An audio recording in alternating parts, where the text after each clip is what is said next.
आसूदा हाल हो जाते हो। When you become complacent, energies are sapped, और आप फिर लग्जूरियंट लाइफ में पड़ जाते हो पैसे की फरावानी के साथ। अकबर ने तो बड़ा टफ टाइम देखा था, बच्चा था तो उसका वालिद जो है वो दर दर ठोकरें खा रहा था। सफवियों की मदद के साथ वो पहुंचा, फिर सूरियों को शिकस्त दी, फिर थोड़ा सा इलाका फतह किया, मर गया। फिर उसके बाद अकबर 11 साल का था, अकबर के रिश्तेदार सारी हुकूमत चलाते रहे। जब ये थोड़ा सा जवान हुआ तो उसने देखा कि रिश्तेदार तो मेरे लिए मौत बन जाएंगे, चला तो रहे हैं अच्छा, लेकिन अभी तो मैं बादशाह हूं ना, मैं तो बस एक पपेट बादशाह हूं, पीछे बैठा हूं, सारे तो मेरे रिश्तेदार चला रहे हैं मेरी। तो फिर उसने उनसे वापस लिया, वापस दे के फिर उसने स्ट्रगल की, इस एम्पायर को फैलाया, मेहनत की उसने। जिसने मेहनत की होती है उसको एक एक पैसे की कदर का भी पता होता है, इसने मेहनत ही नहीं की। और दूसरे नंबर पर बेटा भी मांग मांग के लिया, हो रहा नहीं था, फिर मांग मांग के बेटा लिया अल्लाह मियाँ से, अल्लाह मियाँ ने बेटा दे दिया। अब ज़ाहिर लाडला होगा ना, आपका एक बेटा हो, मांग मांग के लिया हो, तो फिर क्या करेंगे, फिर आप लाड प्यार करेंगे, आप उसको नीचे पाँव भी नहीं रखने देंगे, आप उसको मतलब संभाल संभाल के रखेंगे। वो बहुत ही संभल गया, वो संभालते संभालते बहुत ही संभल जाता है। आप कभी जहांगीर की फोटोएं देखें, ऐसे खड़ा होगा, ऐसे। अब देखो ना, मतलब एक थोड़ा सा कर्व भी डालता है साथ में। आप या म्यूजियम, ये हमारा पंजाब यूनिवर्सिटी है, उसके बिल्कुल सामने म्यूजियम, लाहौर म्यूजियम, उसमें मुख्तलिफ बादशाहों की तस्वीरें हैं। उसमें जहांगीर की तस्वीर होगी ना, फूल पकड़े हुए और यूं। अब इससे सिर्फ एक पिक्चर को देख के आप एनालाइज कर सकते हो कि कितना को वो ऐसे करके भी नहीं खड़ा हो सकता था ये। और शेरशाह सूरी की तस्वीर देखें जरा, ऐसे खड़ा होता है, बल्कि देख भी नहीं रहा होता। उसको जिस पेंटर ने बनाई है वो उसके साइड पोज बनाया है, या फिर वो किसी और तरफ देख रहा है, उसकी आंखों से नजर आता है कि रोब था इस बंदे को, बेचैन रूह है, एक्टिव बंदा था।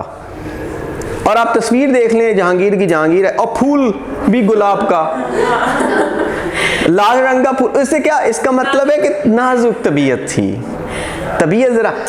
नूरजहां को देखा, शिदाई हो गया, हालांकि 40 साल उम्र थी उसकी, बेवा थी, शौहर शेर अफगन जो है किसी जंग में मारा गया था, और बच्ची भी थी उसकी, मेरे ख्याल बच्चे कितने थे, लेकिन एक बेटी थी उसकी, शेर अफगन उसका भी नाम था, बेटी का भी। किसी बाजार में उसने नूरजहां को देखा, बहुत सारी कहानियां हैं, कुछ कहते हैं जी कबूतर उड़ा रही थी, उसको पसंद आ गई, कुछ कहते हैं जी उसने इसको कुछ पेश किया था, लेकिन ये कहता था कि मैंने तो एक टुकड़े गोश्त और एक गिलास शराब के बदले में नूरजहां को अपनी सारी सल्तनत दे दी। तो अब नूरजहां चूंकि पर्शिया से ताल्लुक रखती थी, ईरानियन थी, और इंतहा की खूबसूरत, इतनी खूबसूरत के सुना है जो स्टोरियां लिखने वाले वो कहते हैं कि किसान जा रहा होता, किसी नजर पड़ जाती, वैसे तो इनके ऊपर नजर बड़ी मुश्किल से पड़ती थी, पर्दे के पीछे रह, लेकिन जिसकी नजर पड़ जाती थी उसको नहीं पता होता था, वो रुक जाता था। वो क्या करे बेचारा, अब मतलब मर जाए क्या करे, बोलो वो फिर है एक अल्लाह ताला ने अच्छी चीज बना, ऐसे करके वो ऐसे ही हो जाता था। उसके बारे में कहा जाता है कि कले पे खड़ी थी, या शायद एक और जो है वो उसकी बताती है, क्या उसको बोलते हैं, एक और उसकी है एक, अब ये हदीस में होता है कि एक ये है एक वो है, तो एक उसकी स्टोरी ये है, उसकी डायमेंशन ये है कि ये शिकार पे थी और ऐसे हिरन का शिकार कर रही थी, तो वहाँ से किसी किसान का गुजर आया, वो तो ऐसे करके देखते रह गया। इसने जब थी तो तेज, इसने देखा और सीधा उसकी आंख के अंदर तीर मारा, मर गया। उसको पसंद नहीं आया कि मुझे इस तरीके से देख रहा है। और एक और डायमेंशन ये स्टोरी की है कि वो एक्चुअली फोर्ट के ऊपर, शिकार से वापसी के ऊपर फोर्ट उसके लिए बनाया गया था, फोर्ट के ऊपर खड़ी हुई थी और किसान वहां से गुजरा है, और ये कहीं बाहर से देख रही थी, बंदे कोई नहीं थे, पास बिल्कुल वीराना था, लेकिन वहां से गुजर हुआ और ऐसे वो देखते ही रह गया, उसकी नजर ही नीचे नहीं गई।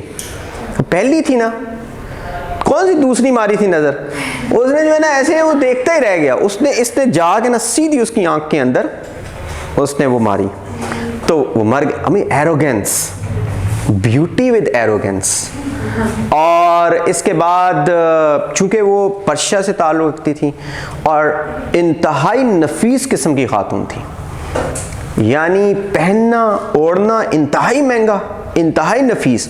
कोर्ट की एक एक चीज़ खुद पसंद करती होती थी और महल की तज़ीनो आराइश में एक एक चीज़ के बारे में बहुत ज़्यादा वो चूज़ी थी और बड़ी महंगी महंगी चीज़ें उसने पसंद की थी। बहुत सारी बिल्डिंग्स उसने बनवाई थी, अपने नाम का सिक्का वो जारी करती थी। Almost she was the ruler. और उसका बाप और उसका भाई वो तकरीबन जो मेन मिनिस्टर्स थे, भाई तो इसका वज़ीर आज़म था जिसका नाम था आसिफ जाह, वो वज़ीर आज़म था, बाप भी बड़े अहम ओहदे के ऊपर था। तो Persian influence increased under Nur Jahan. Even के एक दफ़ा तो एक गवर्नर जो कि इसका अंकल था, उसके बारे में जहांगीर को कुछ सुन्नी कट्टर सुन्नी उलमा से शिकायत कर दी कि ये ना कुछ गलत बातें करता है, तो उसने उसको सज़ा भी दिलवाई थी। तो नूरजहान ने बाकायदा उसकी सिफारिश की थी कि इसको सज़ा ना दिलवाई जाए, क्योंकि वो शिया सुन्नी तो उस वक्त भी था मामला, तो उसके ख़िलाफ़ सुन्नियों ने कर दी शिकायत कि ये बंदा अपने मुंह से गलत सुन्नियों के बारे में अल्फाज निकालता है। तो लेकिन पर्शियन इन्फ्लुएंस टका के बढ़ गया कोर्ट में, और पर्शियन इन्फ्लुएंस के साथ नफासत भी आ गई और उसके ऊपर ज़ाहिर है आपको ख़जाना खर्च करना पड़ता है। और पर्शिया से आए हुए लोगों को, फिलोसोफर्स को, स्कॉलर्स को, राइटर्स को, इंटेलेक्चुअल्स को, जब उनको पता चला कि पर्शियंस को बाकायदा अच्छी जॉब्स, अच्छी जो पे मिल रही हैं, तो बढ़ गई उनकी तादाद और सारी तनख्वाहें कहाँ से जा रही हैं? खजाने से जा रही हैं। और फिर उसके बाद ब्यूरोक्रेसी इतनी ज़्यादा हो गई कि तनख्वाहों में अखराजात ज़्यादा हो गए, रेवेन्यू कम इकट्ठा होता था, यानी कि फिस्कल डेफिसिट कम, रेवेन्यू टैक्सेस कम और एक्सपेंडिचर्स हद से ज़्यादा निकल गए। फौज दर फौज रखी हुई थी, लेकिन दैट ओज अ ग्रेट डील टू नूरजहान्स नफासत, मतलब बड़ी पसंद की चीज़ें उठाती थी। नूरजहान कैसा कपड़े पहनती है, नूरजहान कैसे चलती है, नूरजहान कौन से कालीन इस्तेमाल करती है। Nur Jahan became alpha of the women, ना, अल्फा बन गई, ideal personality for the women. Women जो बड़ी बड़ी नोबल ख़वातीन थी, ऐसे ही पहनावा पहनती थी जैसे नूरजहां पहनती है, ऐसे ही अपने घरों को सजाती थी जैसे नूरजहां करती है। वो सब करती, नूरजहां जैसे बोलती थी, जैसे खाना गाती, सारी ऐसे करती थी। मतलब नफासत जो है वो आगे, सोफिस्टिकेशन जो है, that started seeping into the society and even women became empowered. अब ज़ाहिर है वुमेन कहेंगे ये भी लेना जोड़ा, ये भी लेना जोड़ा, वो भी लेना जोड़ा। नूरजहां ने देखे ये किया तो हम भी ये करेंगे, उनका विजिट है, तो नोबल क्या करेगा फिर? पैसे खर्चेगा ना। अब पैसे जब खर्चेगा वो, तो पैसे तो कहीं ना कहीं से आएंगे, तो पैसा खर्चना ज्यादा हो गया। और फिर एक और भी रीजंस हैं उसी जमाने में, कब से लेकर कब तक है? 1605 से लेकर 1628, 1615 में दो ambassadors British east India company से आके जहांगीर को मिले, और जहांगीर को मिलकर उन्होंने दरख्वास्त दी कि हम इंडिया के साथ ट्रेड करना चाहते हैं। सर थॉमस रो है, और एक और थे Hawking, Stephen Hawking, Hawking and पे नाम आता है, पता नहीं पीछे क्या नाम था। दो एम्बेसडर्स हैं। सुना है कि पहली दफ़ा तो जहांगीर ने उनको मुंह नहीं लगाया, कुछ 1600 में इजाज़त मिल गई थी, मलका एलिज़ाबेथ से इजाज़त ले आए थे वहाँ से। 1600 को ईस्ट इंडिया कंपनी बनी, लेकिन इंडिया में इनको इजाज़त नहीं मिल रही थी। और इंडिया में जब ये आते हैं, और तो गुजरात का जो उस वक़्त था जहांगीर का बेटा खुर्रम, मेरा ख्याल हो, जो बाद में जाके शाहजहां बना, तो वो भी इनको ट्रेड की इजाज़त नहीं दे रहा था। तो इन्होंने ये फिर जहांगीर से मिलने के लिए बेताब थे। Jahangir was the ruler of a power. Britain इतना अमीन नहीं होता था, ब्रिटेन तो एक कमज़ोर सा मुल्क था, तो वो तो क्या करेंगे, आपसे दरख्वास्त नहीं करेंगे। तो इन्होंने जाके पहली दफ़ा एक दफ़ा तो जब जहांगीर को मिलने के लिए गए, बड़े शाहाना तरीके से अपनी तरफ से, और जहांगीर को जाके बहुत सारे तोहफे तहाइफ दिए, लेकिन जहांगीर को पसंद नहीं आए, क्योंकि उनके पास इतना सोना था, खुदा हुआ सोना, कि वो एक थोड़े मोड़े सोने से तो इतना नहीं हो सकते हैं ना वो। और एक कहा जाता है कि उन्होंने ना, जहांगीर को टॉयज का बड़ा शौक था, टॉयज नहीं होते, उसका बड़ा शौक था। एक दफ़ा उन्होंने एक चीज़ ला के थी, बग्गी। उन्होंने कहा जी आपको एक ऐसी चीज़, क्यों उनके बग्गियाँ चलती थी, हमारे टांगे होते, उन्होंने कहा जी आपको ऐसी चीज़ बताएंगे, ला के देंगे, खुश हो जाएंगे। उन्होंने बताओ, और बग्गी ला के दी। आगे घोड़े कोई नहीं थे, सिर्फ पिछले वाला जो थी वो चैरियट सी वो थी, तो वो भी उसके ऊपर गोल्ड कोटेड था, प्योर गोल्ड नहीं था, गोल्ड कोटेड। तो जहांगीर ने देखा, एक तो वो गोल्ड कोटेड है, और दूसरे उन्होंने कहा घोड़े कहाँ हैं? उन्होंने घोड़े तो नहीं लेके आए। उन्होंने कहा जो आप एम्बेसडर्स आए हैं आप ही घोड़े बनेंगे, मैं इसको चेक करना चाहता हूँ।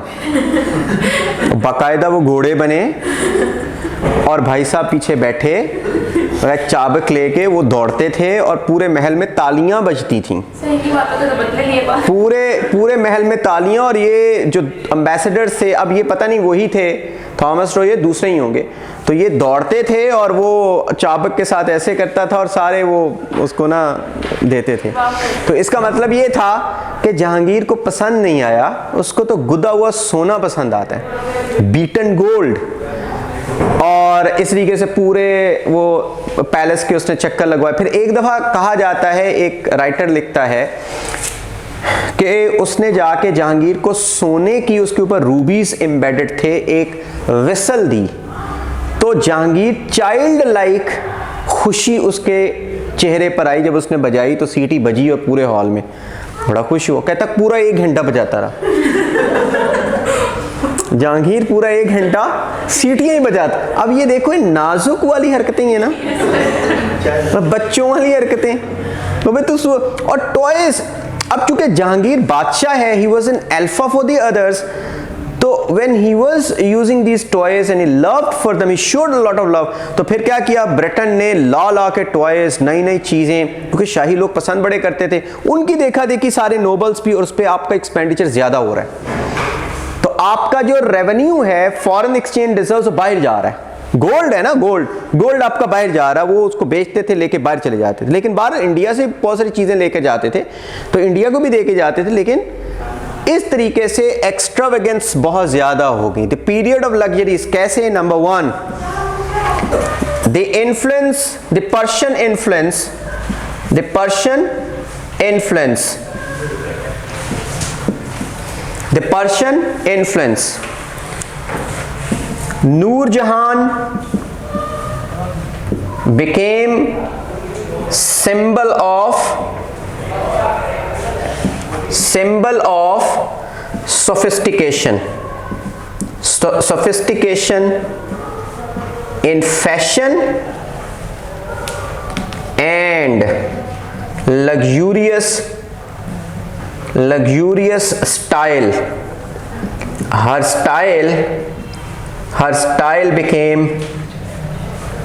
style became fashion for other noble girls, for other noble women.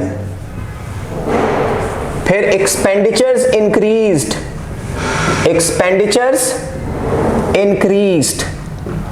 on selection of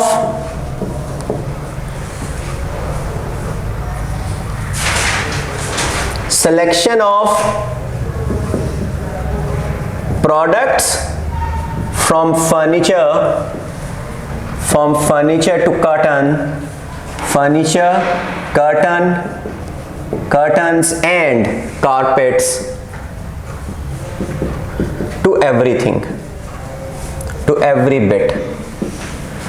So expenditures increased on selection of products from furniture, curtains and carpets to every bit, यानी कि डेकोरेशन के ऊपर, of palaces, forts and the houses of nobility, and the houses of nobility, and the houses of nobility. Number 3, the bureaucracy expanded expanded to a great length, to a great length.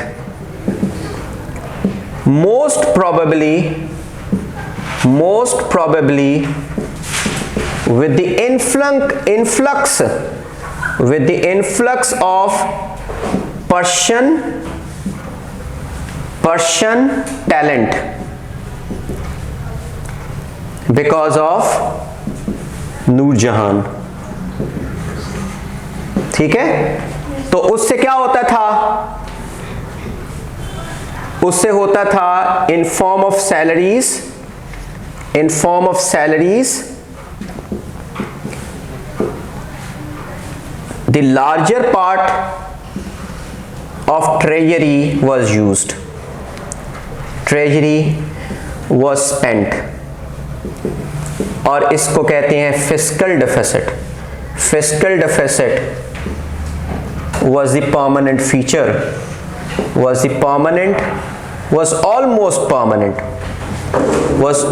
almost a permanent feature of Jahangir. Jahangir loved gardens. Jahangir loved gardens and painting. तो उससे क्या हुआ, जब आप garden को बिछाते हैं तो फिर पेंटर बहुत जबरदस्त था। जहांगीर देख के बता देता था कि पेंटिंग किसने बनाई है, खुद भी बड़ा एक्सपर्ट था पेंटिंग के। और अक्सर औकात मुगल एरा में एक पेंटर जो स्पेसिफिक होता था हाथ बनाने के लिए, तो वो लेग्स नहीं बनाता था, लेग्स बनाने के लिए एक और पेंटर होता है। 3 4 5 पेंटर्स मिलकर एक पेंटिंग बनाते थे, तो जहांगीर समझ जाता था ये किसने बनाई है, ये किसने बनाई है, किसने बनाई है। तो इस मामलात में बहुत। फिर उसके बाद Akbar's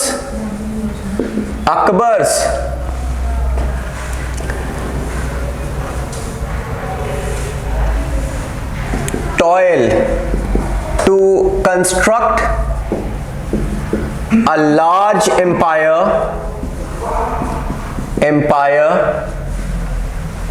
Akbar's toil to construct a large empire with overbrimmed treasury, overbrimmed लदी हुई, brimmed treasury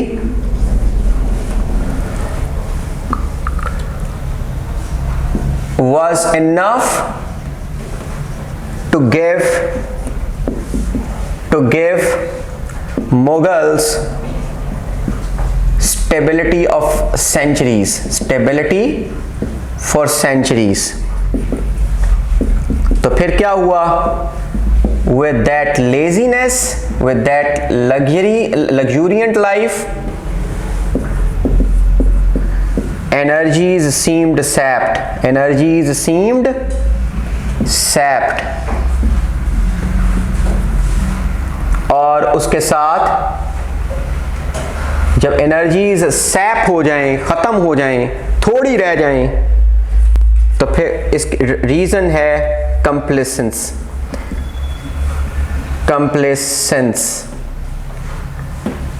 या कंप्लेसेंसी।